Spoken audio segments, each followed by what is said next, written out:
So, welcome. I personally think that any event that starts with Tycho Watsonville is going to be really great. So that was really good. Thank you.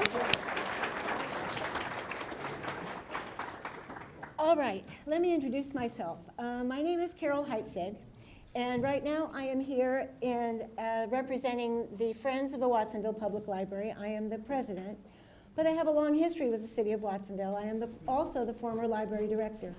And if you look at the bottom, when you come in the building, my name is on the wall. Anyway, that's beside the point. My husband took a lot of pictures. All right.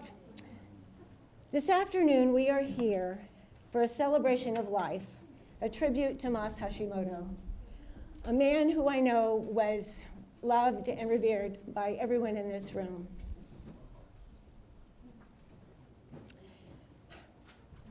I am here also to represent the Friends of the Watsonville Public Library, the library itself, and the Watsonville-Santa Cruz Japanese American Citizen League to a tribute to Mas Hashimoto.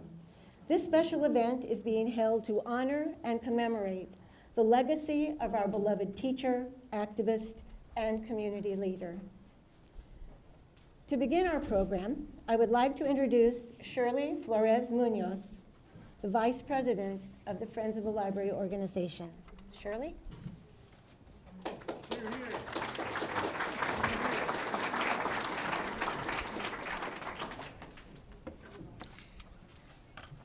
I'm going to do an acknowledgement statement for the land that we're standing on. The land on which we gather is the unceded territory of the Kalantaruk. Today, the Ama Mutsun tribal band encompasses the descendants of indigenous people taken to the mission of Santa Cruz and to the mission of San Juan during Spanish colonization of the Central Coast. To this day, Native Americans are working hard to restore traditional practices on the land and to heal from their historic trauma. So thank you for being here and joining me in that beautiful acknowledgement from the library. Before we move forward, I have to say that I want to acknowledge Alicia Martinez, who is the director of this library. Every organization has to have leaders, and she is a very strong leader. She's a true visionary, remarkably creative, and she plans and listens to others, and she does it all with grace. Watanka Addison, every organization has a soul and a joy, and I enjoyed working with her so much because she's heart and soul of this library. I see her a true joy that she brings to work. She's diligent about doing things the right way.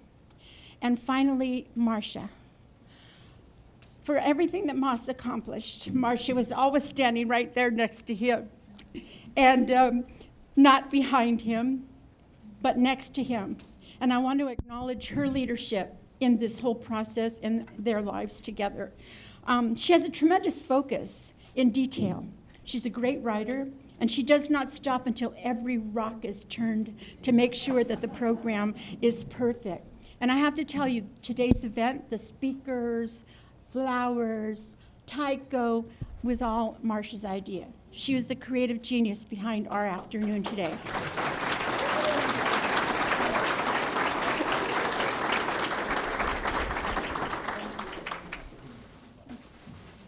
Alicia, where are you, babe? Marcia. Alicia. And what topic are you here? Oh, here you go.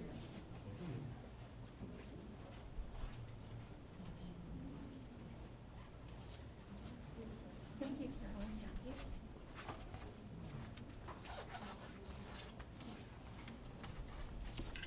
That was great. Thank you, Shirley, for acknowledging those wonderful people. It's now my pleasure to present Watsonville's first, I think you're the first, poet laureate, Bob Gomez, who I am told is going to do haiku for us, I hope.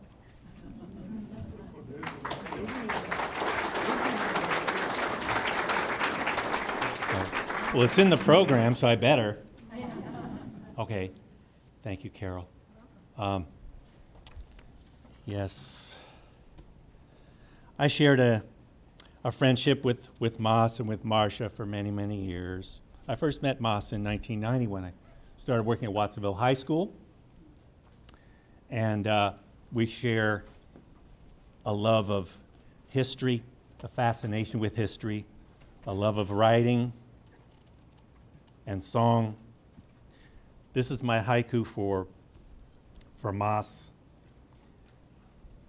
My words may not last. My songs fly away like mist, but their soul remains. Repeat after me, everybody. My words may not last. My words may not last. My songs fly away like mist. My songs fly away like mist. But their soul remains. But their soul remains.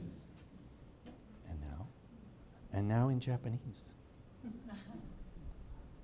Waga kotoba. Kiri to kiedomo.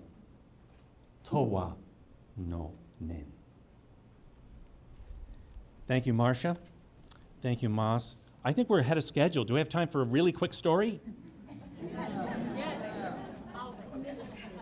I had just finished singing a song for Ria DeHart at the school board meeting, welcoming Ria as a new inductee to the school board of trustees. And it was a parody of Maria from West Side Story. Oh, Ria, fantastic school teacher named Ria. Well, I did the song and people loved it. Oh, great job, Bob. Yeah, it was fantastic. First words out of Moss's mouth, he sees me right after I finished. He goes, I used to like that song. Thank you, everybody.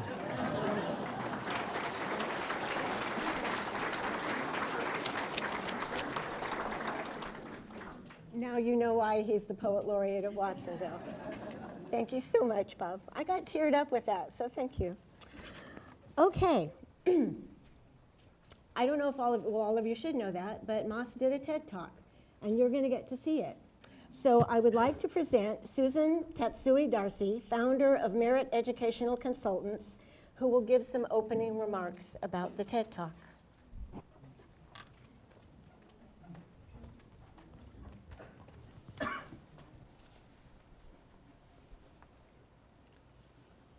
I'm not funny like the Poet Laureate, so sorry. I first met Moss and Marcia. They're a team, I think we all know that. And it was back in the 1990s, like the late, oops. Okay, sorry. I first met Moss and Marcia back in the late 1990s, back when my daughters, Nicole and Jacqueline, attended the Kokoro no Gakko program, and they participated in the internment of the Japanese Americans during World War II. Being a transplant from Los Angeles, I didn't know that there was this incredible Japanese American community here in Santa Cruz County. I lived in Santa Cruz. And when I discovered that, like in the 1990s, I'd been here since 1974, I was so excited to feel like I had a family here. I joined the JCL and became quick friends with both Moss and Marcia, and a huge fan of Moss because I am also an educator, and I found it fascinating that he taught U.S. history, but he included the little piece of U.S. history that is not taught in most of the classrooms across the United States. And of course, I was appalled when I first heard that, but listening to Moss, knowing that he gave his piece of his history, to his Watsonville High School students for decades, thrilled me. And I really honored him because he was brave to do that. I mean, if you think about the times for him to do that, it was pretty amazing. And he continued to do that for decades. He continued to do that for decades after he retired, which was also remarkable to me. And just hearing his stories and always watching him and just respecting the fact that he would go out to a classroom with just 30 students and give them a good portion of his day was remarkable.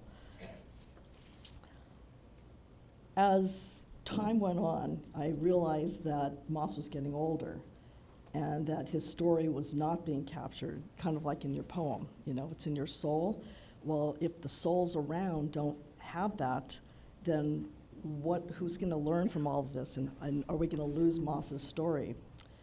And being a family genealogist myself and a person who believes in the power of storytelling, I watched our Issei generation die off, and our Niseis, and like my mother's a Nisei, I'm a Sansei, and knew that this wasn't going to last. And after we lose that whole generation that experienced the internment camps, we're going to be in trouble. We're not going to be in a position where people are going to understand what happened. And being an educator myself, I wanted that to continue. So I wondered how we can capture Moss's story.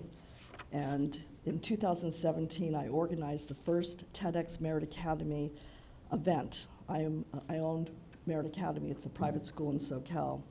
And I immediately reached out to Moss to ask him to speak, thinking for sure he would love to do that. After all, he spoke about this for his entire life, right? And since he was 4 years old, he was out on his soapbox, and it's just amazing. And I just thought, oh, for sure he would definitely say yes.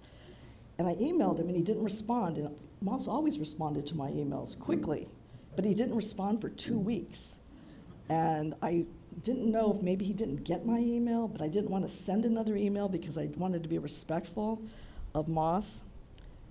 And I resent the email, and then Moss sent it back right away and said that he basically turned me down and said, no, I'm not interested in doing the TED Talk. Thank you for the offer.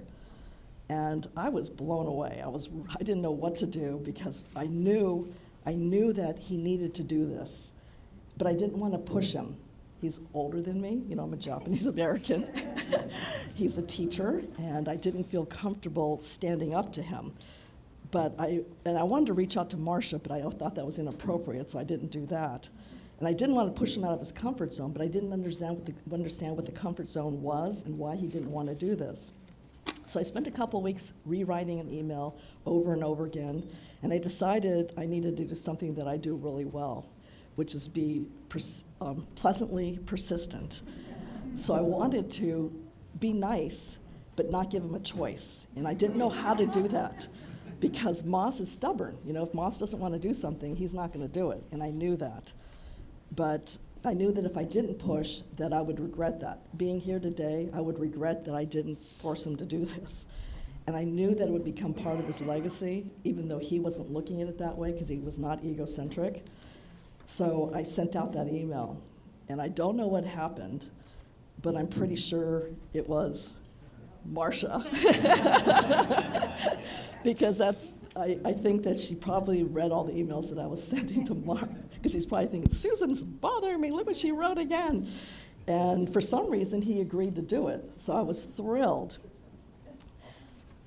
Okay, let's fast forward like 2 or 3 months ahead, and we're in my living room in SoCal with all these students. All of my students do projects, and they were getting ready for their speech. And part of the requirements that we have at Merit is that you have to memorize your speech. I don't want kids to waste our time and money by coming up and creating a disastrous TED Talk that would embarrass the school. So I made them do that, and for the rehearsal, everybody had to be off book. They had to be ready to speak, and we were there to critique them. The goal was to really shape them up, you know, bad rehearsal, great performance, right? So the next day was the event. After all the kids had memorized their speeches and given their speeches, it was Moss's turn in my living room, and he came up to me just before he went out there and said, I didn't memorize my speech. Like you said, teachers are the worst students because they have their own way of doing things, right? I'm talking to Sandy, we talked earlier.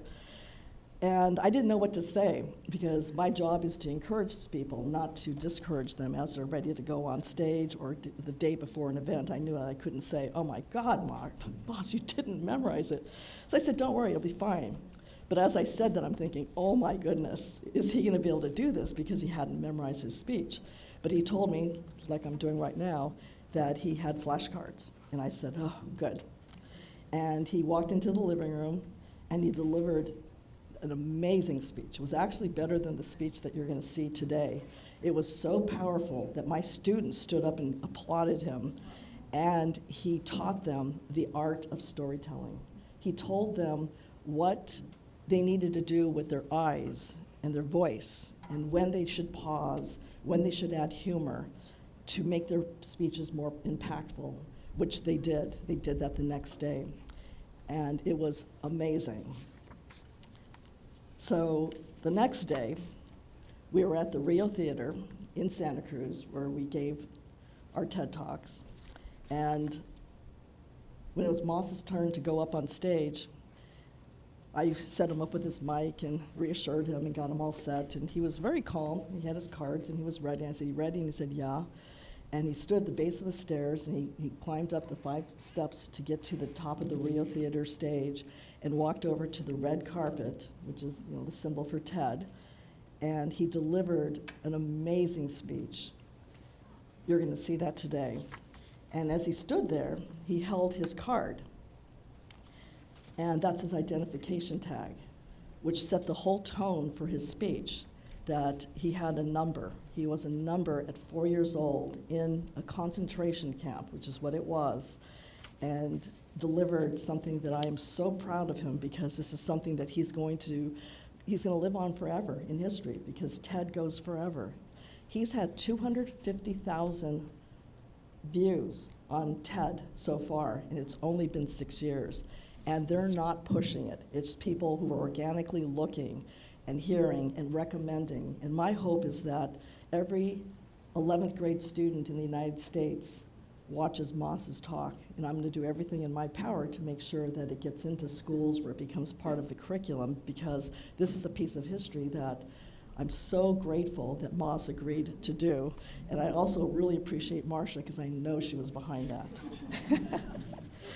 So sit back and enjoy the presentation. Thank you very much.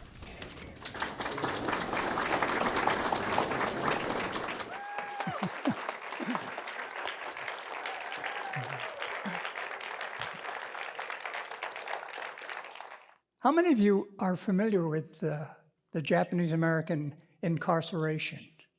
Oh, thank you and good night. You guys are wonderful. I was a prisoner of war during World War II, held by my own country. I was 6 years old. This is my prison number, 12524. I'm the letter D. The family had 12524. My family and I were incarcerated for 3.5 years in Poston, Arizona during World War II. As a teacher, I would ask my students, sometimes on the first day of school, draw an American for me. Okay, take out a piece of paper and draw an American for me. Okay? And then I would go around the room and check the drawings. And sometimes the drawings would be of a stick figure, okay? Not much better than kindergarten. Excuse me, Marcia, okay. But Marcia's a kindergarten teacher, my wife. Draw an American for me. You got somebody in mind? You know. How many of you, okay, thought of drawing a woman? Thank you. A majority of Americans are women. Who says it's a man's world? Men. Women can do everything a man can do and more. How many of you thought of drawing a blonde, blue-eyed hunk of a guy? Hitler would have been so proud of you. To many Americans, WASP is the American, white Anglo-Saxon Protestant. If you're not white Anglo-Saxon Protestant, you're not really an American. You know, I'm not Japanese. I've never been Japanese. I'm an American of Japanese ancestry. My father was Japanese, my mother was Japanese, but I'm not Japanese. When I go to Japan and I speak, They laugh and they go, "Oh, we don't talk like that anymore." They know I'm a gaijin, a foreigner. When I was in London shopping and I had a nice conversation with the sales lady, and at the end she says, "Oh, you Yanks." She's looking at me, and I'm a Yank. But in this country, in parts of this country, I'm a damn Jap. And I don't mean just the South. There are parts of Idaho, Montana, and North Dakota and such. It's kind of dangerous for me to travel. Racism still prevails in this country. After 9/11, the attack on the Twin Towers in New York, there was talk about rounding up all the Arabs and Muslim Americans in this country and incarcerating them in concentration camps. Now, to his credit, George W. Bush, the president, he called the cabinet meeting and he told his cabinet members, "We're not going to do to the Arab and Muslim Americans in this country what we did to Norm Mineta and his family." And all talk about rounding up Arab and Muslims stopped. And we were grateful. Now, why was Norm, his family, and 120,000 Japanese and Japanese Americans, 2/3 were American citizens, from Washington, Oregon, and California, incarcerated after the attack on Pearl Harbor? Well, Cabrillo College instructor, Sandy Leiden, historian emeritus, said the Japanese strawberry farmer of Watsonville had nothing to do with the attack on Pearl Harbor. Did you know that there were 158,000 Japanese and Japanese Americans living in the territory of Hawaii? It wasn't a state yet, who were not incarcerated with the exception of about 2,000. They're in the war zone. Well, they needed the Japanese and Japanese Americans in Hawaii to run the economy of Hawaii. They were the plurality. There were 37% of the population. The census was taken in 1940. Their General Edmunds said it's not necessary to do this. There's no plans for sabotage. We who were 2,500 miles away from the war zone, we get incarcerated. Why? I have to take you back a little bit in American history. The United States Constitution legalized slavery. The U.S. government condoned and practiced racism. The Naturalization Act of 1790, Asians could not become citizens of the United States. The Cherokee Nation, you've heard of the Trail of Tears? They were forced out of their homes. Dred Scott decision. He was a slave, even free territory. Their anti-Irish Catholic mentality in this country. There were signs that were printed and displayed, "No Irish need apply." The Chinese Exclusion Act of 1882. Plessy versus Ferguson, separate but equal. How can the separate be equal? A. Mitchell Palmer raids, 1919, 1920, where communists and Jews too were deported without trial, just placed on the ship and shipped out. Immigration Act of 1924. Japanese could not come to this country anymore. Fred Korematsu case. Our history is a history of racism, discrimination regarding immigration as well. In the early 20th century, it was said in the newspapers, the Examiner, the Chronicle, the McClatchy papers, Sacramento Bee, Fresno Bee, and the Sentinel, that the Japanese race is an alien race which can never be assimilated into the American way of life. There's nothing of value of Japanese culture. Nothing of value. How many have eaten sushi? Oh yeah, sushi's good for you. What about bonsai? Ikebana flower arranging, origami, wax on, wax off, karate. Japanese culture is rich, and so many enjoy participating in Japanese culture. To make sure the Japanese did not assimilate into this country, laws were passed. Asians could not own property, marry whites, become citizens of the United States. After the attack on Pearl Harbor, December 7th, 1941, John L. DeWitt, commander of the Western, it was Fourth Army, the Presidio of San Francisco, had the ear of the President of the United States. He said, "A Jap's a Jap. It makes no difference whether that Jap is a citizen or not." J. Edgar Hoover said, "Mr. President, we don't need to do this." Francis Biddle, who was the Attorney General at the time, said, "Mr. President, I don't think we can do this."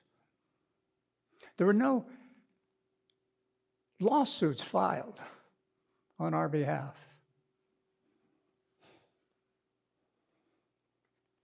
Executive Order 9066. It's passed 75 years ago. You know, there was one group, nationally, one group that supported us, the American Quakers, the American Friends. They're the only ones. Nationally, not even the ACLU supported us. Locally, luckily, we had some friends. City Attorney of Watsonville, John McCarthy, our police chief, Matt Graves, school teacher, public school teachers, and many others supported us. You know, the reward, they were called Jap lovers for supporting us. They had their homes and cars vandalized. Yeah. And they were among the very first to welcome us back. We had some very dear friends. In 1942, our homes were searched without search warrants. The FBI came into our homes. They got the information from the Bureau of the Census. The Bureau of the Census is not supposed to do that. We were hacked. There were no trials except for 4 people. But for the rest of us, we had no charges, no attorneys, no due process of law.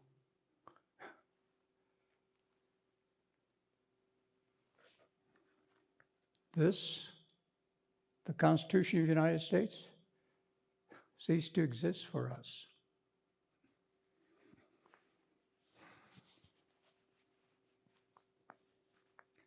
From camp, there were 10 major camps.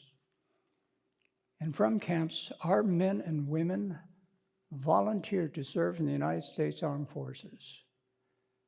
The men, many of them were in the 142nd Regimental Combat Team, the most decorated Army unit for its size and length of service. My 2 brothers were in the MIS, Military Intelligence Service, because they could read and write Japanese. They went to Japanese school after high school each day. They fought against the Japanese. We used the Japanese language as a weapon against the Japanese. The MIS stayed after the war with the restoration, occupation restoration of Japan. Their service during the war saved countless American and Japanese lives. It is estimated that it shortened the war by 2 years. Congress formally acknowledged the work of the 100th full 42nd and MIS with a Congressional Gold Medal, and we're grateful. Our forced removal was illegal, right? No. No. It's legal. The government of the United States can evict anyone from their homes if under the guise of military necessity. Today, we won't use that term. We'll use the term national security. Congress and the President apologized for our wartime experience. Civil Liberties Act was passed on August 10th, 1988. We have an official apology. You know, of the 120,000, the government expected 60,000 to have died and 60,000 were still alive. But we fooled them. 80,000 of us were still alive. You see, sushi is good for you. There's only one race. That's the human race. There are those who wish to classify us, oh, you're Caucasian American, you're Asian American, you're Hispanic American, or Black American. There's only one race. Dogs, we call them German Shepherd and French Poodles and Chihuahuas, whatever. They go to anybody, right? They're colorblind. I wish humans were colorblind. Today, the present administration is constantly issuing new executive orders and policies regarding immigration, contrary to the spirit of America. Fortunately, now we have the Southern Poverty Law Center, the American Civil Liberties Union. We have so many groups and individuals supporting what really is of true America, something we didn't see in 1942. Will it happen again? Memory is short. No, not under the guise of military necessity. So who's the biggest threat? Some suspect it would be the reporters and producers of fake news. It doesn't have to be an individual or group, a national group or racial group. It could be an occupation. The days of Walter Cronkite, the conscience of America, are long gone. Now we have the internet, radio talk show hosts, TV commentators. I'm grateful to be living here in Santa Cruz County, the second most liberal county in the nation. If you know the history of Santa Cruz City, it wasn't always that way. Yeah, minorities were not welcomed in Santa Cruz. Growing up, I didn't come to Santa Cruz very often. But that all changed. How? Thanks to Cabrillo College and the University of Santa Cruz, University of California at Santa Cruz. The intelligentsia came, and it changed our whole county. Today, this is the most wonderful place in the whole world to live, and I kid you not. Gordon Hirabayashi, he was a student at the University of Washington, a Quaker. He was arrested, convicted, imprisoned. The prosecuting attorneys lied to the judges. Yeah, he spent some time. Now, his conviction was vacated, not overturned, vacated. According hereby, she said, ancestry is not a crime. Today, we would add, Islam is not a crime. With our newfound energy, we have a lot of work to do. You know, there was a gentleman who lived not too far from Charlottesville, Virginia, at a place called Monticello. Thomas Jefferson. Eternal vigilance is the price of liberty. It's up to us, all of us, to work in peace and harmony, compassion, to overcome hate and bigotry. And we can do it.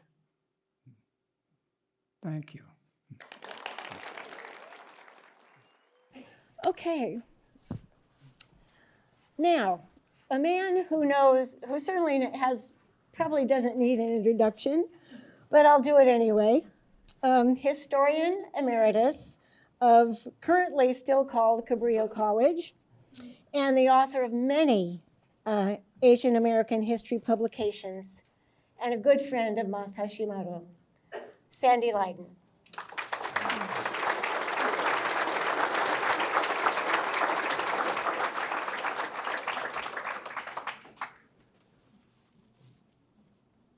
First off, there it is. First off, Mas is still here, all right? I'm going to speak of him in the present tense. He's still working. Well, he's in a place where he can get some things done, is where he is.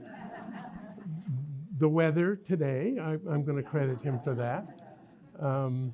And this wonderful opportunity to give some continued momentum to what he was working on all of his life. He and I have some commonalities. Small towns. I'm from Hollister, he's from Watsonville, so I'm the smaller town.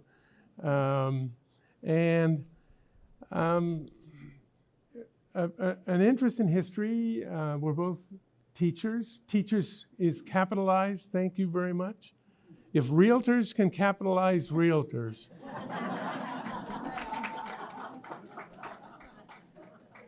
Teachers. And Cabrillo, when Cabrillo started, there was a policy of no titles, first names. So when you walked up to the president, even though I couldn't do it, I was too damn tall, but you know, he was Bob and it was Floyd. And what was interesting is that we were instructors. That's what it said on the contract. There were no ranks, no assistant professor, none of that crap, okay? We were teachers because that's what we were supposed to do. And we went in the classroom and closed the door and we did it. And administrators were not permitted. It's sort of like the Irish need not apply. Administrators not wanted in here. It's our gig, like right now. Except that I had 50 minutes. And now I don't have 50 minutes. So that's one of the things that happens when you get older. There's a lot of things that happen when you get older that they don't tell you about. And he was speculating. Mas was speculating about who might get rounded up and taken away. For a while, I thought it was going to be old people. Because old white people's opinions were not being recognized in this county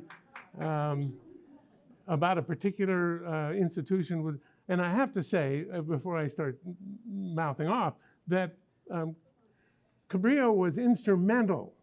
Cabrillo College was instrumental in the event that I'm going to be talking about in 2002.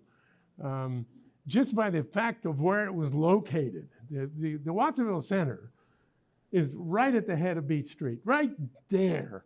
So when we started looking for places to organize and places to do stuff, well, yeah, there's Cabrillo, and there it was, and it's still there, and it's still CAB, never mind.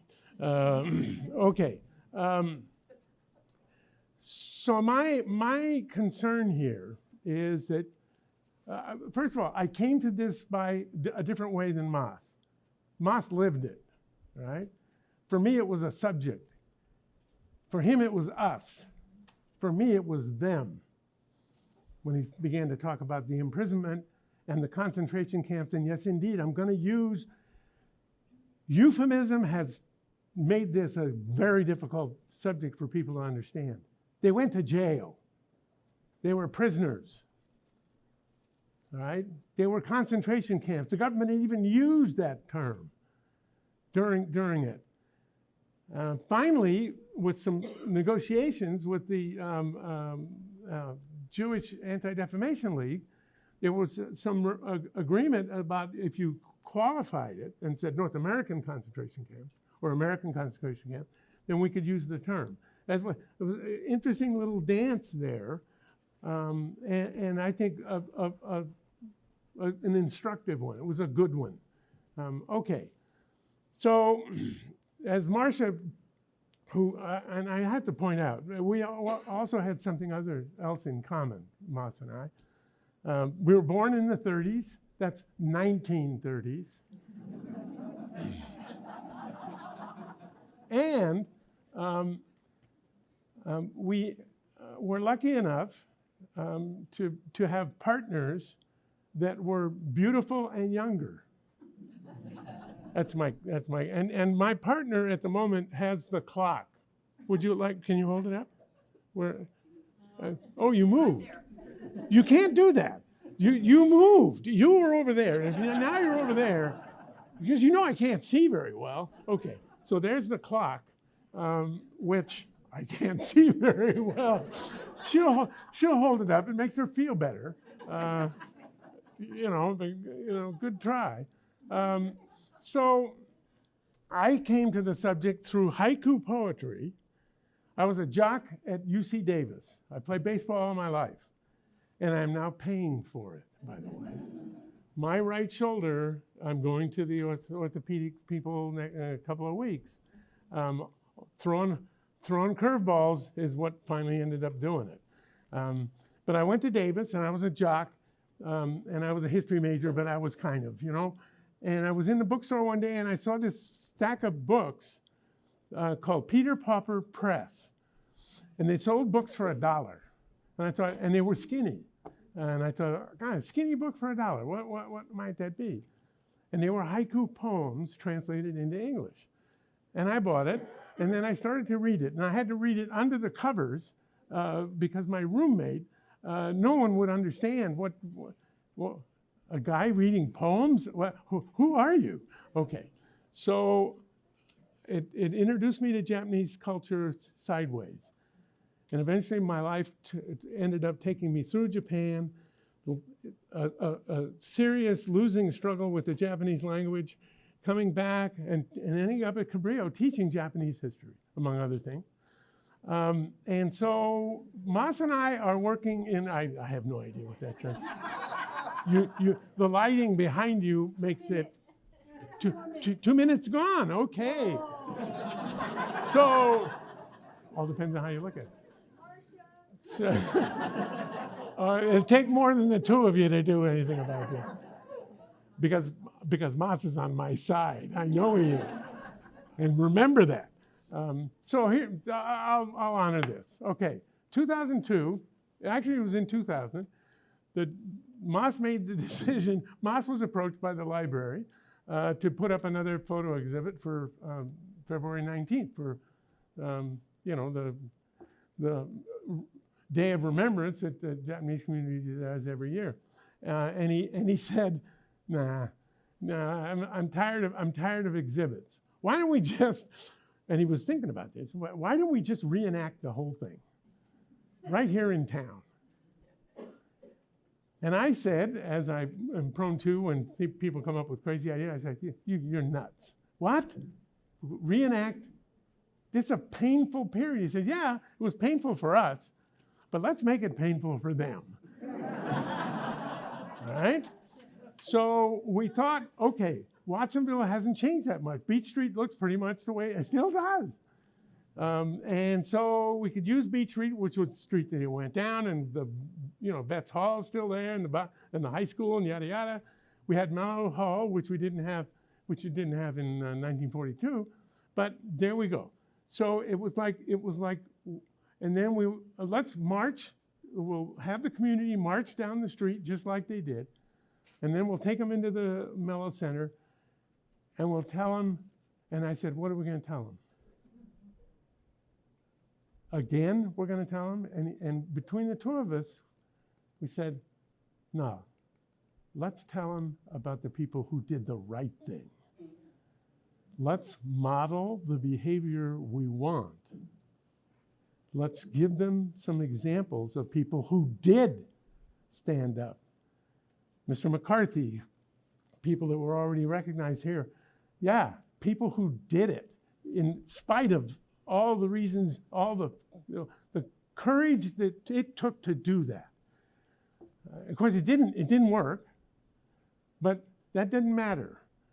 So what we've come to is this, and there's a lot of stories to tell about, and actually Susan has and I don't know what you're going to do with it's over there. She's got a scrapbook of that event, which is astonishing. Pictures taken from all angles and everything. So we had all the people lined up, and then the audience was lined up, and then we thought, okay, we'll honor the people who and so Cabrillo College gave us the run of the center. I taught a class. I had academic slave labor to do some research, and we hunted down the people, their descendants, who did the right thing. So it's about doing the right thing. He continued to deal with the question of will it happen again. Let me rephrase this. Yogi Berra almost said it. He said, it ain't over, and then I'm going to amend it and say, it ain't ever over. Roger Daniels, the premier historian in this subject since 1971 in his major book that started the whole thing, Roger Daniels said, liberty and justice need to be re-won over and over and over again. So when the airplanes hit the Trade Center and all in September 2001, we were scheduled to keep going, and we were going to do the thing, in the next part of the year. And we met. And one of the advantages that I have that people out of the Japanese community don't have is I can raise my voice. And the thought was, no, we can't do it now. We can't do this now. The country isn't. And I said, we're doing it again. You don't understand. Think about this. They rounded people up after Pearl Harbor because they looked like the people flying the airplanes. They're rounding people up now in America because they look like the people that flew those airplanes. This is the time. And even if we can't do anything about it because it's already happened, maybe we can encourage some people to stand up and say the right things. Maybe by doing the reenactment now, we can work on the future on the next one, because there will be a next one. And I'm going to say to you sitting here, you're in a next one. You're in it. It's tough to see. It's tough, but the symptoms are there. What did the 1988 Civil Rights Act say? What was it? Racism? Wartime hysteria? Just take wartime off of there. Racism, hysteria, and lack of political leadership. We've got it. We meet the qualifications. You cannot let this one because we can at least maybe ameliorate it. Maybe it'll happen the next time. So let me tell you two ways. The first thing you can do, he was too shy to mention the organizations, the ACLU, he mentioned everybody. The JACL, when those airplanes hit those towers in New York, that evening, the first major national organization publicly, JACL? Excuse me. There's another way. Join the damn JACL and join it today. They've got newsletters back there, and the newsletter, I think maybe they gave them to you. There's a membership blank. Fill it out. It'll have national impact and local impact, and it will honor. Second,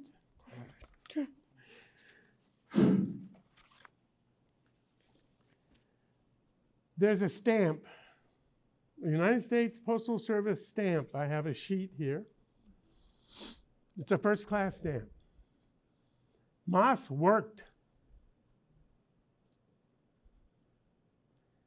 It has a 442.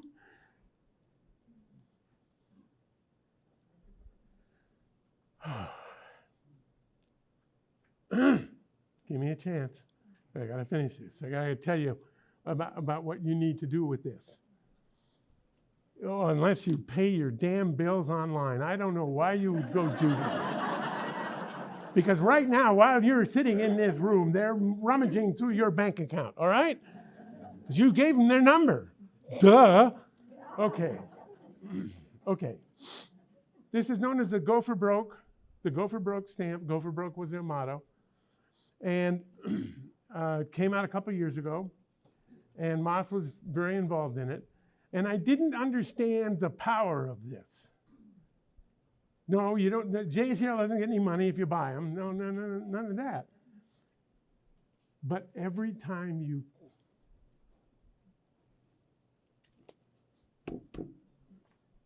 pay your bills,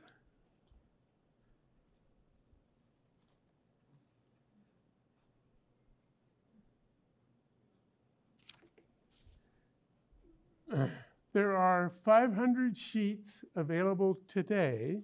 Post office isn't open, but at the Watsonville Post Office and at the SoCal Post Office. And the lovely lady at the Freedom Post Office is ordering some more, and she'll have them shortly. They're 68 cents. They're forever stamps. It's an investment in the United States Postal Service's future. Get them. Take them out. Think of him. Thank you.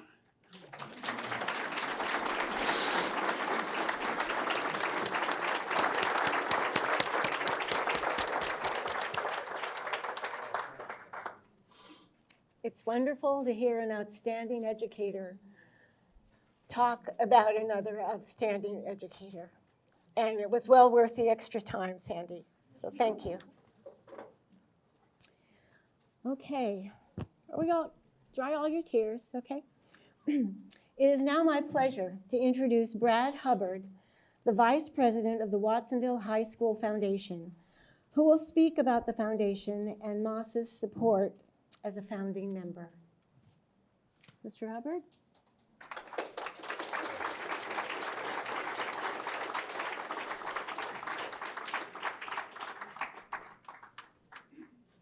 If I may, I'd like to speak from here. I think you can all hear me? Yeah. You guys can hear me? Yeah. Okay, good. First of all, I'd like to thank Marsha Hashimoto and the Watsonville Public Library and the Friends of the Watsonville Public Library and the JACL Santa Cruz Watsonville for inviting us here.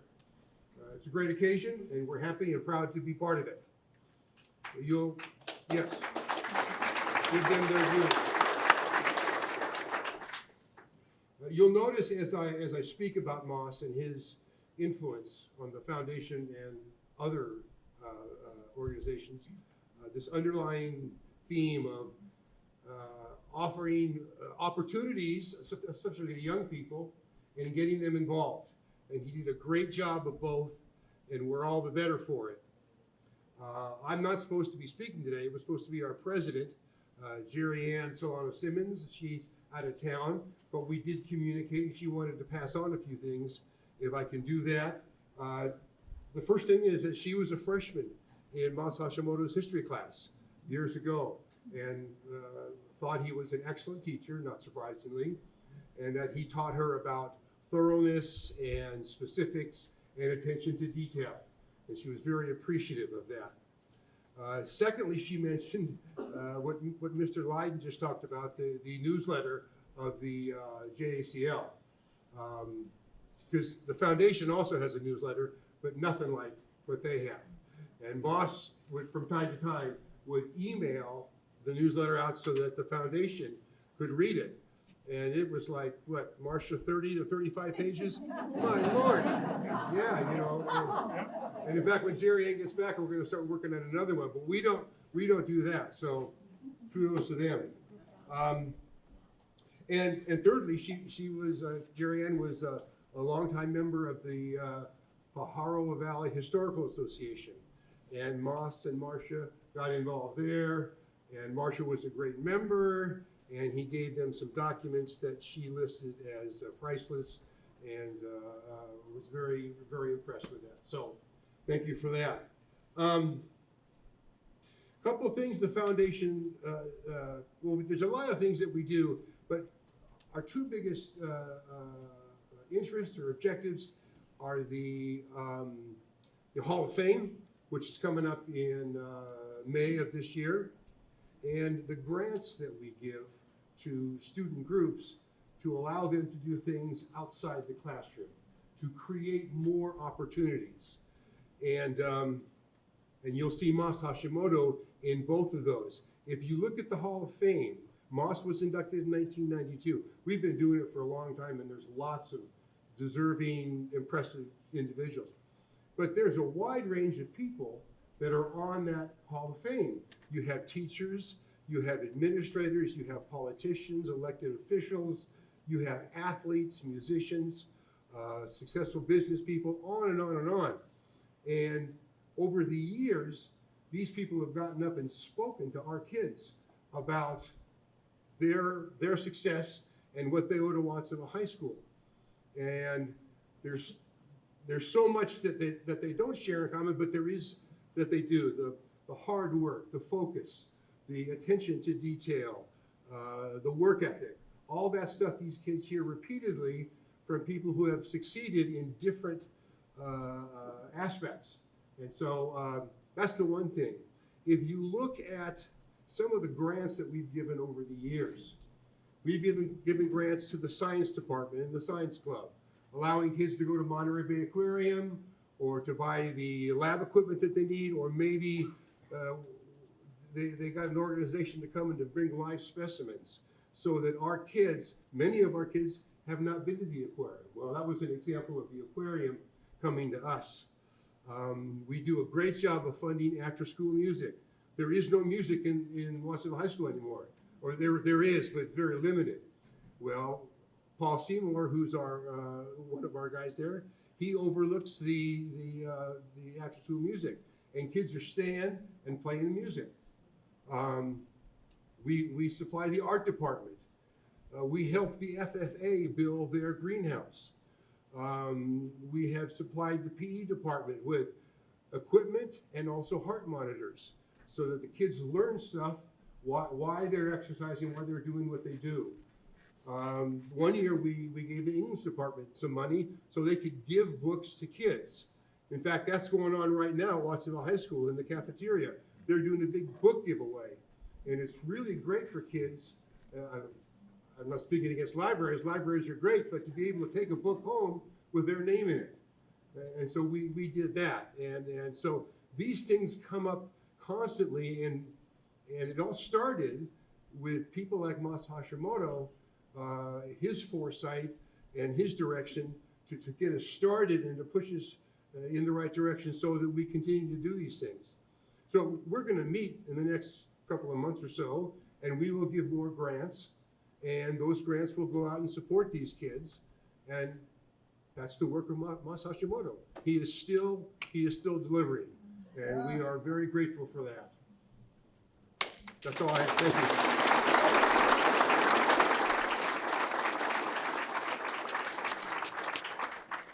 Thank you very much, Brad. Okay. It seems to me that this event wouldn't be complete without hearing from one of Moss's former students. So please welcome Erica Padilla-Chavez, former CEO of the Pajaro Valley Prevention and Student Assistance and current CEO of the Second Harvest Food Bank.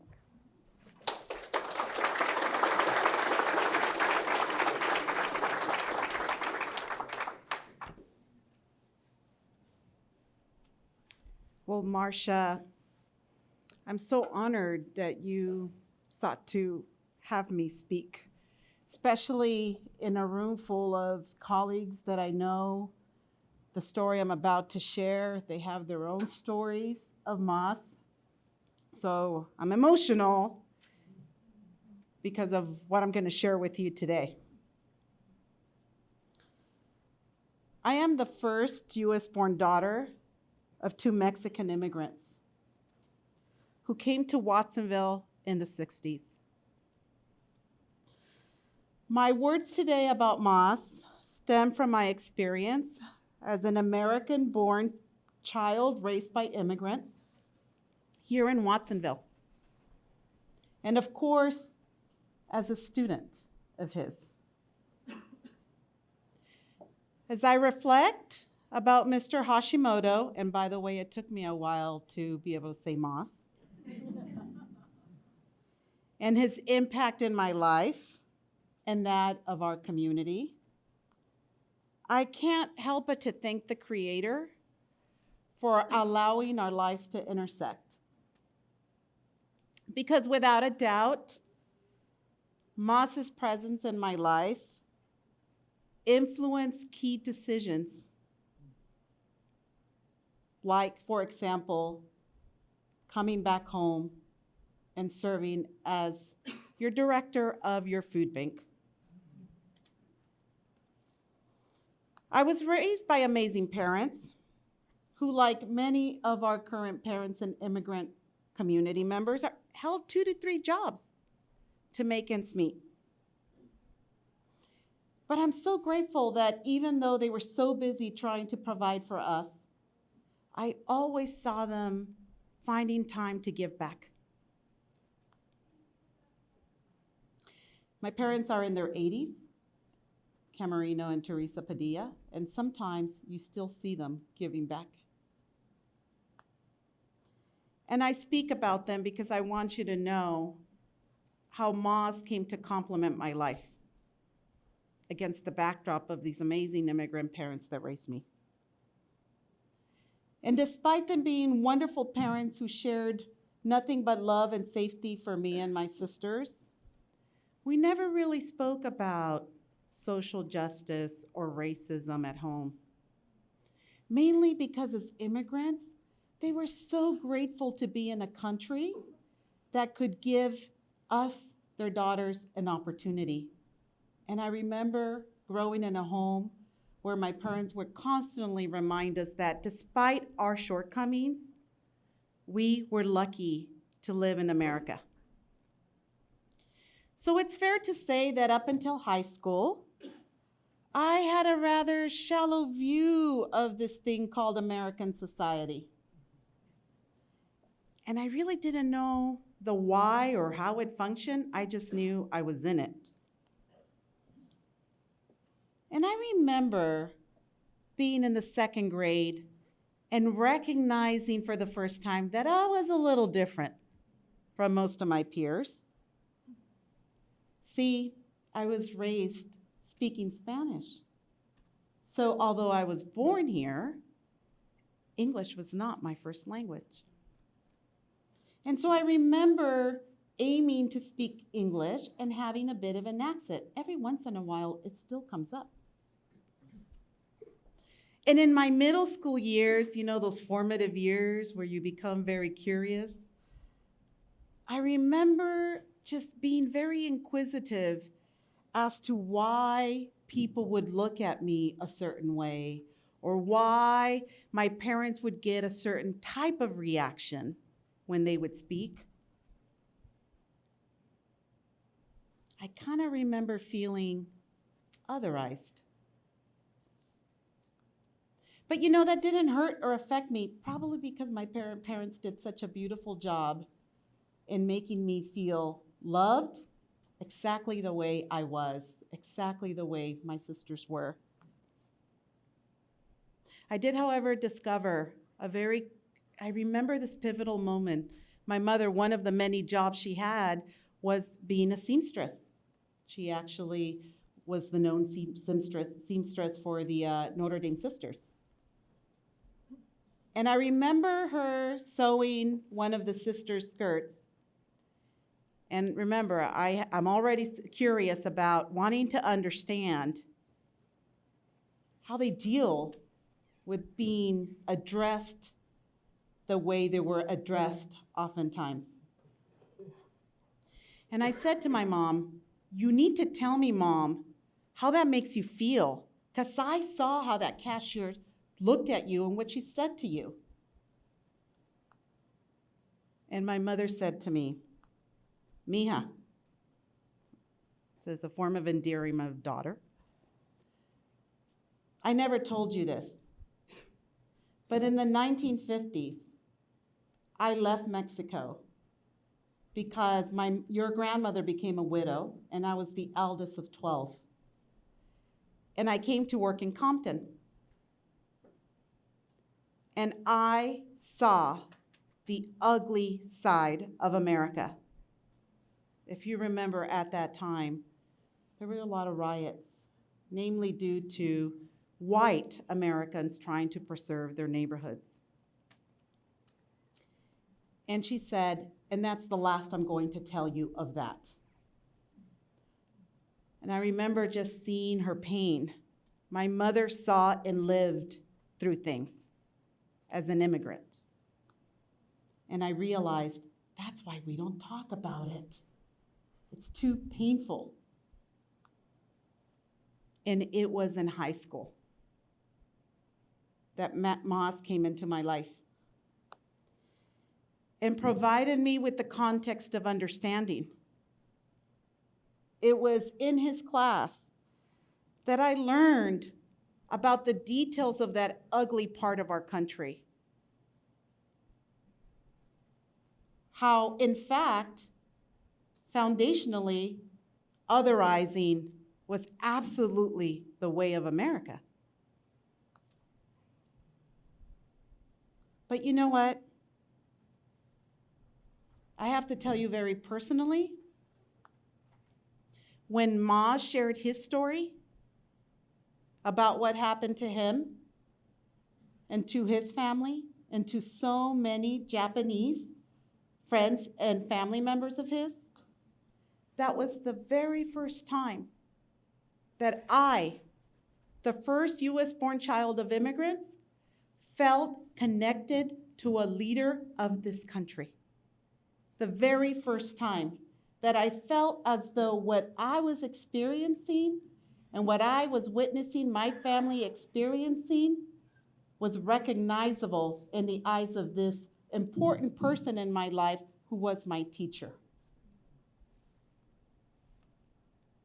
It was his class that propelled me to read book after book after book about the history of the United States. And I would remember being around the dining room table and bringing it up to my mom and dad's attention. Did you know? Did you know? Did you know? They would always just shake their head like, ay, ay, ay, what are we going to do with this girl? But it was Moss's influence in my life of being even more curious about how I could be like him in shaping the history of this country for the better that propelled me to go to Berkeley. So I went to Berkeley. And Moss did that for me.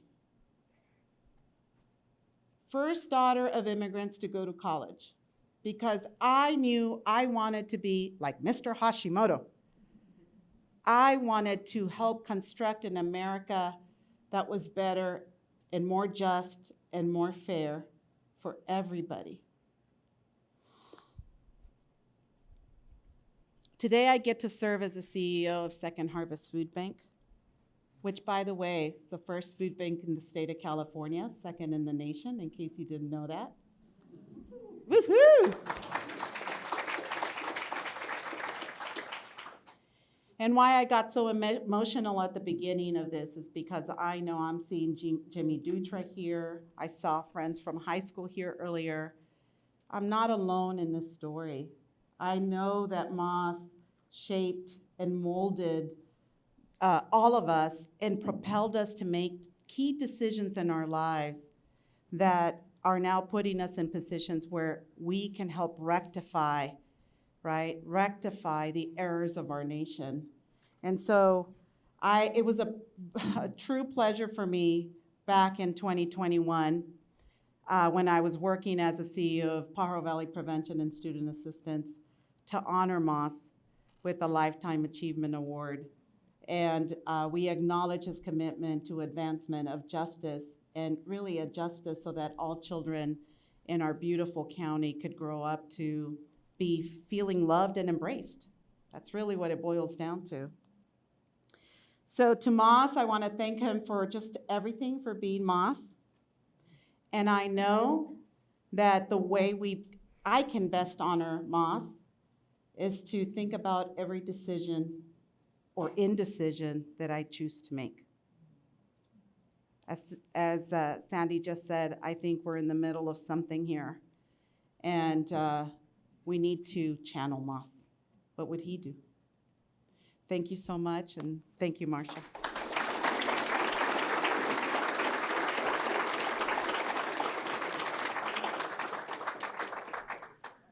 It makes the mind boggle when you realize that there are thousands of students, people out there who could share very similar stories, I'm sure, with us. And thank you, Erica, for sharing what was obviously a very personal story with us today. And now, perhaps the most important speaker, the person that knew him the best, his wonderful wife, Marcia. Marcia will describe the importance to Moss when the Watsonville High School class of 1992 shared their graduation with the Japanese American graduates of the Watsonville High School class of 1942, who of course were not there to celebrate. Marcia.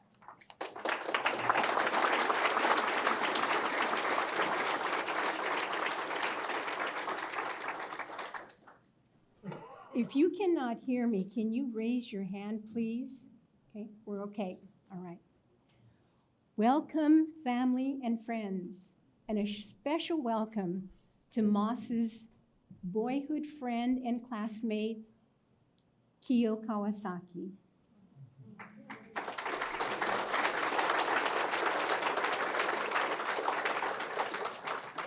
One of the many reasons Moss was so proud of the students of Watsonville High School was because they were the first in our nation to honor the Japanese Americans of the class of 1942 with the graduation ceremony denied to them during World War II. Year after year, every graduation that Moss attended made him more hopeful and determined to celebrate the Japanese Americans of the class of 42 with a cap and gown ceremony. He knew that the perfect date would be during Watsonville High's centennial anniversary in 1992. Watsonville High School principal, Roger Mock, the graduating class of 1992 with class president David Sullivan, and valedictorian Courtney Jofuku were enthusiastic about sharing their milestone day with the Japanese American Wildcats of 42. Moss consulted with centennial historian and commemorative book editor Jane Borg, how we miss Jane.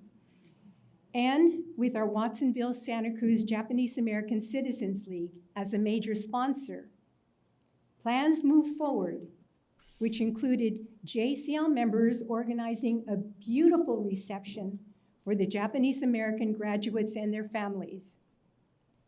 To bring Moss's memory closer to this day, I would like to read parts of an article he wrote titled, Watsonville Niseis Get Diplomas 50 Years Later.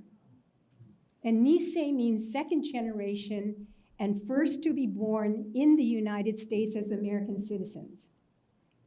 So now, in Moss's words, on June 12, 1942, Watsonville High School held its commencement exercises for the class of 1942.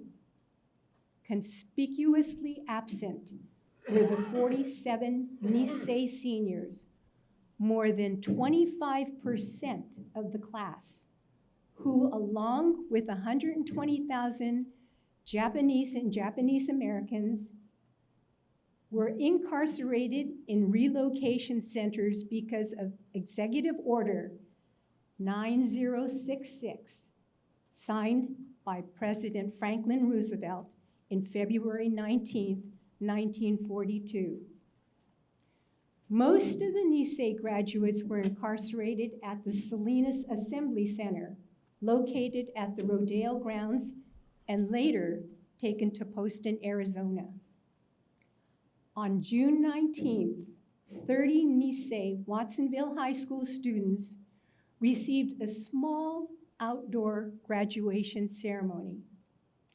Principal T.S. McQuitty and Dean of Girls, Louise Worthington, managed to gain entrance to the Salinas Assembly Center to present diplomas and honors earned by the students.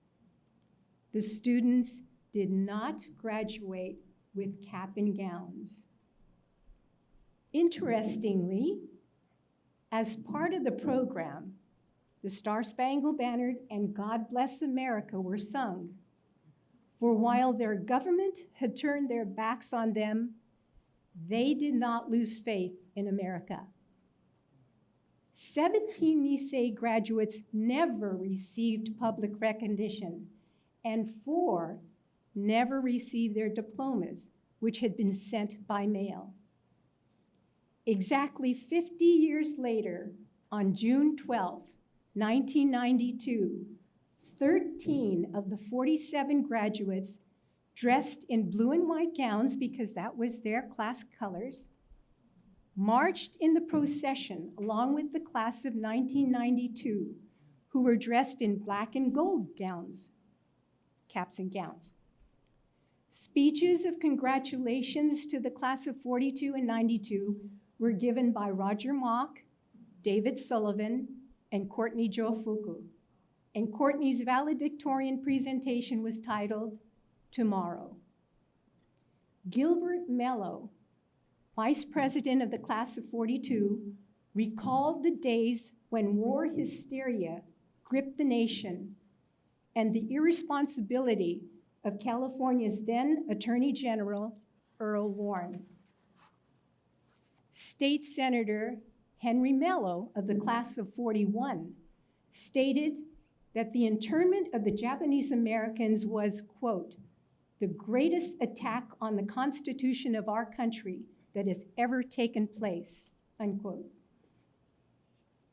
Henry issued a challenge to the class of 92 and to the audience to never let it happen again. Kazuo Oshima spoke on behalf of his class of 1942, stating that, quote, today, 5 decades later, we are deeply touched and honored by your invitation to participate in the commencement exercise of the Centennial Class of 1992. He thanked everyone for making this a special and memorable event in their lives. He congratulated the class of 92 and asked them to fondly remember the days of black and gold. The diplomas were awarded by school board trustees Janet Mayu and Willie Harrow. Willie was the first Japanese American official elected in the city of Watsonville. The children, Moss concluded the article with these remarks. The children of Shig Kisaka came from Chicago to see their dad graduate. And the children of Grace Sugidono Fujita delighted in helping their mom put on her cap and gown. Thank you, Moss. I remember at the reception hosted by JCL that Bill Hirano, one of the graduates, took a crumpled piece of paper from his wallet, and he stated that for 50 years, he kept this Pajaronian article that listed his name as a graduate of Watsonville High School because it was the only proof that he had graduated. His diploma was lost in the mail. He was one of the 4 that never received his diploma. But with a proud smile, he said, "Now I can set this crumpled piece of paper aside because I have the real thing, my diploma." I would like to conclude by sharing 2 letters received from members of the class of 1942. And now they are 68 years old at that time, 1992. But this is from a graduate of 1942 that finally received her diploma in 1992. June 15th, 1992. Dear Moss, what you did for us, the 1942 Nisei graduates of Watsonville High School, is something that 13 people plus their family and friends will never forget. You gave us something we thought could and would never happen, but it did. And with your spearheading the project, you gave us a memorable graduation. I know you had many, many help, but someone had to start it. Thank you. The JCL members did so many things for us, the flowers, food, and best of all, friendship. This is a day we will never forget. Thank you all. Florence Yoshizumi Matsushita. June 25th, 1992. Dear Mr. and Mrs. Hashimoto, I find it difficult to find the proper words to express my deepest gratitude to all of you for the fantastic day. Accolades, love, respect, and a bit of reminiscing of humorous memories about this 42 graduate reunion permeated the air at the beautiful football field setting. It was truly a golden moment. Everything was coming up golden for us on Friday afternoon, June 12, 1992. However, back in June 12, 1942, things were quite different. There was a war, no money, no home. But 50 years later, we all shared a memorable, magical day with family and friends, celebrating our golden day with the 1992 graduates and honored guests. Congratulations, Moss and Marcia, and your staff on an outstanding job. It truly was a wonderful experience which we didn't even dream of. Thank you for the many gifts of smiles and open arms and lovely reception. These gifts are truly cherished, for they are the gift of love. Yours truly, Shizuko Sugiyama Shiozaki. Completing the group of 13 graduates are Hatsuko Eto Imoto, Evelyn Matsui Kamigawachi, Frank Matsumoto, Kikuye Yamamoto Mine, Jiro Sugidono, Bob Yamamoto, and Kazue Kamitani Yamamoto. This was an historic day made possible by the class of 1992 by sharing their graduation day with the Niseis of the class of 42. Watsonville High School was the first school in the nation to honor their Nisei graduates with a cap and gown graduation ceremony denied them during World War II. Moss was extremely proud of Watsonville High School. Thank you.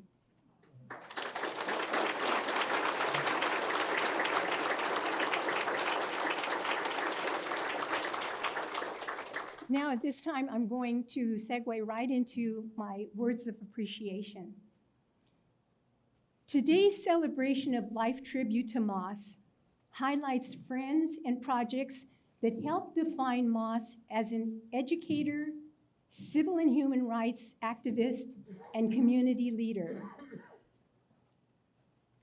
This photo, taken by Tarmo of the Pajaronian, is of Moss speaking at a rally at the Watsonville Plaza in 2019, protesting against the detention camps at the US-Mexico border. Because of COVID restrictions, that was one of Moss's last public speaking events. Now, my sincere gratitude to our hosts and sponsors, the Watsonville Library, Friends of the Library, and the Watsonville-Santa Cruz Japanese American Citizens League. Thank you, Shirley Flores Munoz, for initially reaching out with the idea of honoring Moss. Watonka Addison, Principal Librarian, your patient partnership in overseeing this event is appreciated. Thank you, Alicia Martinez, for your leadership as Library Director, and to the library staff and Friends of the Library for their assistance. Moss and I have always been grateful to the Watsonville-Santa Cruz JACL for their decades of support for Moss's project and event ideas. Thank you, JACL members Joe Bose, Debbie Chan, Cindy and Gary Mine, Victor Kimura, Amy Newell, and Bobby Joe Palmer for your help with today's event. I must also, because he came in today, and I'm so delighted he did. Thank you, David Durpich. David was a JCLer for a long time, and he graduated from Watsonville High School. I'm sorry, David, I forgot what year. But David was Moss's right hand on 3 major important projects at Watsonville High School. 2 years of doing the Manzanita Yearbook, the Watsonville Liberty Lost Lessons in Loyalty booklet. David was key in that. And also the 100th anniversary book of the Watsonville Buddhist Temple. Moss had all the content, but David formatted everything. We could not have put out those publications without David. David, can you just wave your hand? There you are. Thank you, David.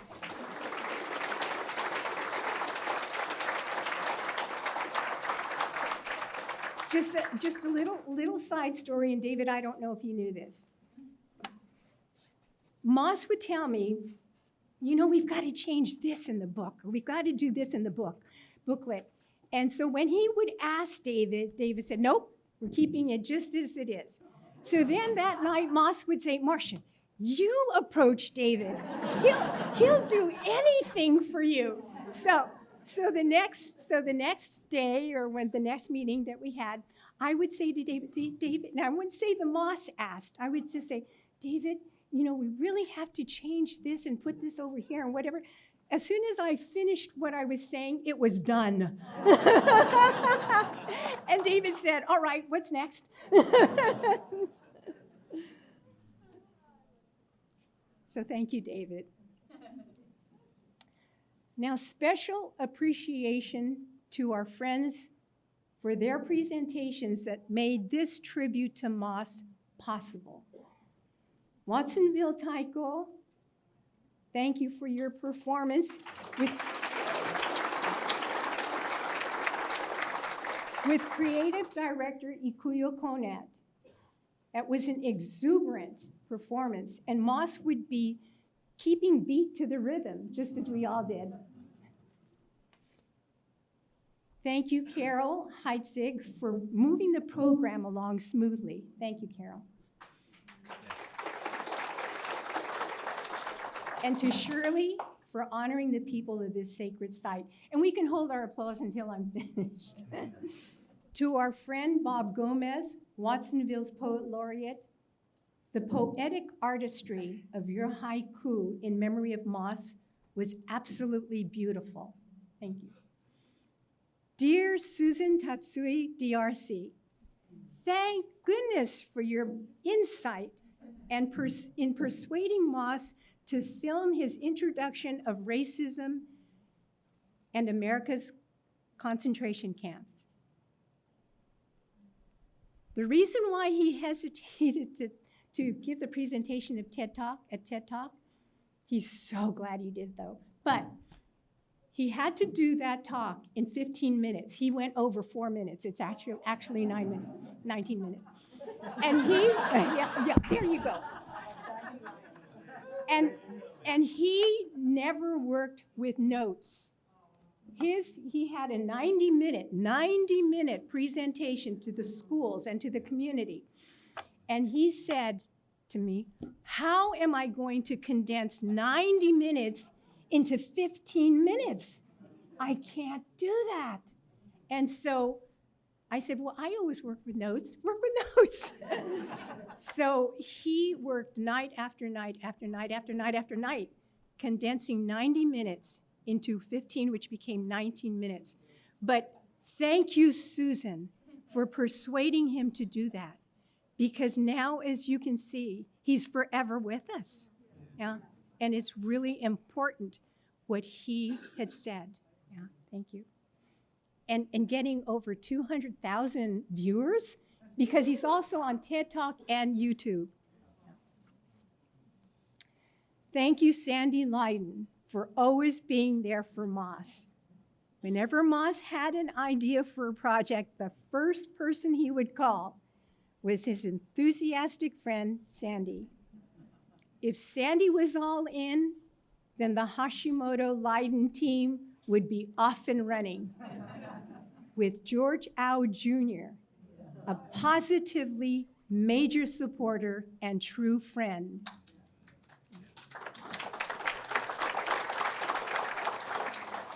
Brad Hubbard, Moss appreciated your leadership of the Watsonville High School Foundation and your dedicated support to the students. Moss's induction into the Hall of Fame during the centennial anniversary of Watsonville High School meant the world to him. Thank you, Erica Padilla Chavez, for your heartfelt remembrance of Moss. Moss was proud of all of his students, and he was grateful to those who served their community. Erica, Moss admired your compassionate sense of community and your commitment to helping your hometown, which is his beloved hometown, Watsonville. Thank you.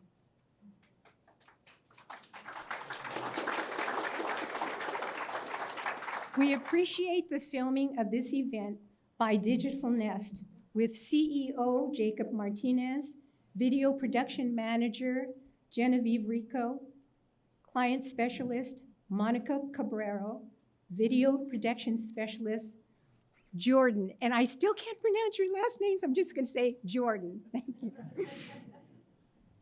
The tribute will be shown on the Watsonville-Santa Cruz JACL.com website.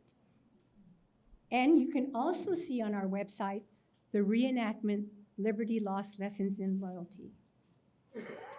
On October 15th, 2022, a small memorial service was held for Moss because COVID pandemic concerns discouraged large group gatherings.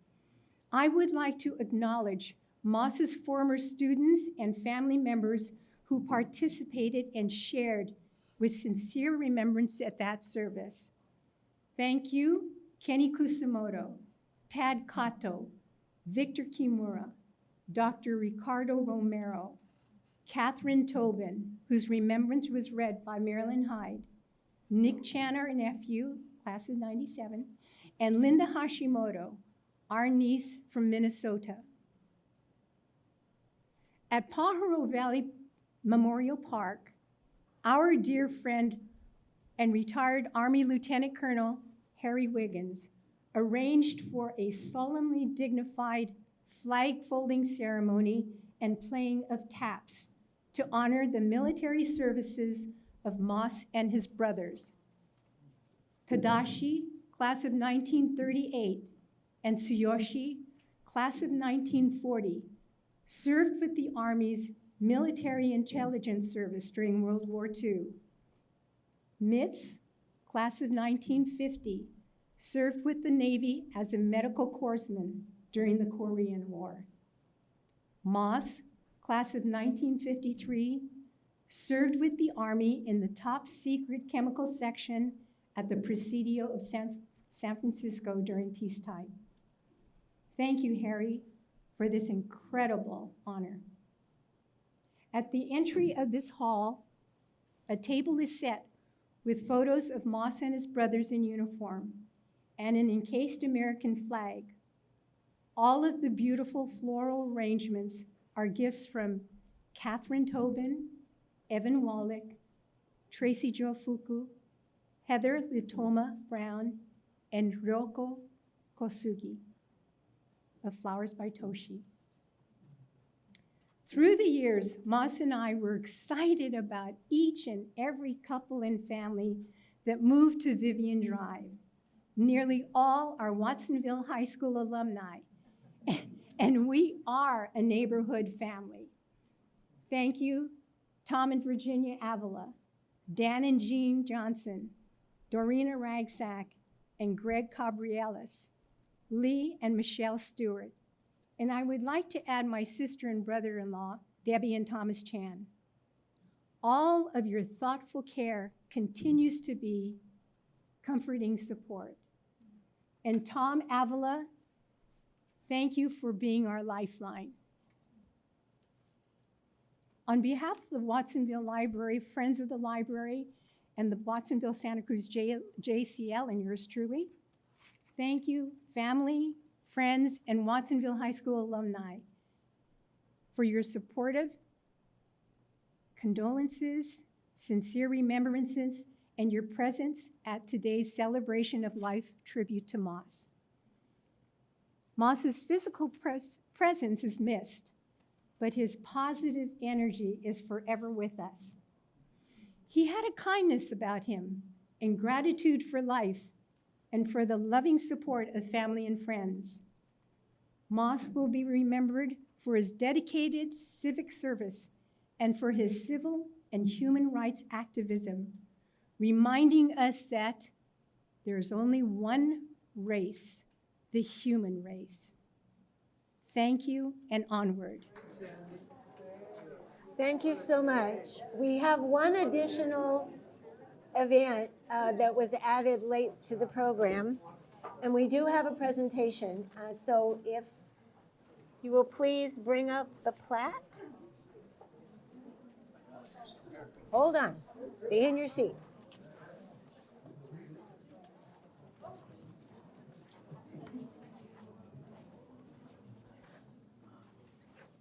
You really want me to follow that? It's an honor to be here today on behalf of the California State Legislature. Sorry, Ari. Can you hear me now? Yes. Thank you. It's an honor to be here on behalf of the California State Legislature. Speaker Robert Rivas, Senator Ana Caballero, Senator Laird, and former Assembly Member Mark Stone, as this was drafted during that time. And a special honor for myself being Hapoyanse. You know, I want to share with Erica just how jealous I am to have a teacher like Moss. You know, so many of the comments talked about how often our stories are lost. You know, growing up, I would have given anything to have a teacher like Maz. Those stories weren't told. You know, we had maybe a paragraph to learn about these things that happened in World War II. I had no clue my uncle was in the 100th Battalion until he was gone. I had no idea of what happened in Salinas until I was in college. You know, and so to have somebody like Maz, who over the years showed the bravery to tell these stories, just shows how much he internalized the values that he learned to share with others to make a better society. In 2020, the California legislature finally apologized for this great injustice. But it is an honor to share in 2022 that they remembered Maz Hashimoto for all that he did. And so it's certainly my distinct pleasure to share with you, Marcia, this recognition for Maz Hashimoto on behalf of the California legislature.